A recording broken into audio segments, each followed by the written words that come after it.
ایک لمحہ تمہیں ایسا بھی میسر ہونا چاہیے اپنے اوقات زندگی میں جس میں تمہارے اور تمہارے رب کے درمیان کوئی بھی نہ ہو.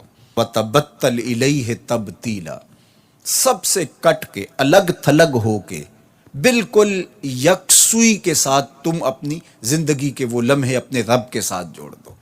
جس طرح ایک روایت میں فرمایا لی مع اللہ وقت لا یسعنی فیہ نبی مرسل ولا ملک مقرب، میرا اور میرے رب کا معاملہ کبھی ایسا ہوتا ہے درمیان میں نہ کوئی فرشتہ ہوتا ہے نہ کوئی رسول اور پیغمبر ہوتا ہے، وہاں میرا اور میرے رب کا ہی معاملہ ہوتا ہے. تو یہ یکسوئی کے لمحات ہیں. تو ہمیں بھی حضور علیہ الصلوۃ والسلام کے سینے سے نور لے کے اپنی زندگی میں کچھ ایسے اوقات مقرر کرنے چاہیے. اور وہ بہترین وقت میرے رب نے خود بیان فرمایا ناشیۃ اللیل ہے، وہ سحری کا وقت ہے، وہ رات کے لمحے ہیں، وہ پچھلے پہر کی مبارک گھڑیاں ہیں جب رحمتیں چھم چھم اتر رہی ہوتی ہیں اور اللہ کی رحمتیں بندے کا استقبال کر رہی ہوتی ہیں. تو اس وقت اگر اللہ کے حضور کھڑے ہو کے ربط قائم کیا جائے تو وہ اللہ کے ساتھ جڑنے کا بہترین وقت ہے. اور نماز میں تبتل ہو، جب ہم نماز پڑھ رہے ہوں تو مکمل انہماک رب کے ساتھ ہو. سیدنا علی المرتضیٰ رضی اللہ تعالیٰ عنہ کے بدن میں تیر لگا ہے اور وہ نماز میں مصروف ہیں اور تیر نکال لیا جاتا ہے. جب سلام پھرتا ہے تو پھر آپ کو پتہ چلتا ہے کہ یہ تو جو ہے وہ تیر تھا جو نکال لیا گیا.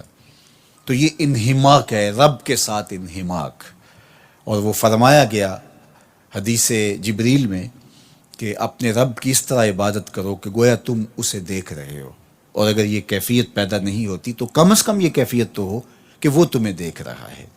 فاتخذہ وکیلا، اور اسی کو کارساز بناؤ، اسی پر توکل، اسی پر بھروسہ، اپنے امور اسی کے سپرد کرو. جب اپنے امور اپنے رب کے سپرد کرنے کا مزاج پیدا ہو جاتا ہے زندگی سوکھی ہو جاتی ہے.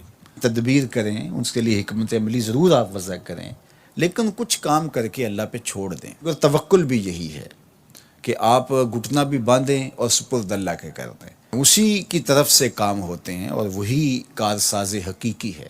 تو فرمایا کہ فاتخذہ وکیلا، اسی کو کارساز بنا لیجئے اور اسی پر اپنے کاموں کو چھوڑ دیجئے.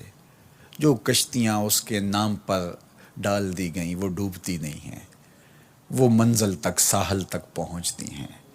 تو ہمارا تو اتنا ہی کام ہے کہ کشتی ڈال دی، لیکن اس کو پار لگانا تو اسی کا کام ہے.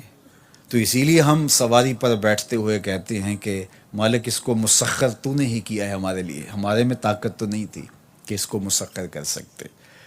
تو یہ اس کے کرم سے ہوتا ہے. تو وہ اگر چاہے تو کوئی مشکل نہیں ہوتی. تو اس لیے اپنے کاموں کا کارساز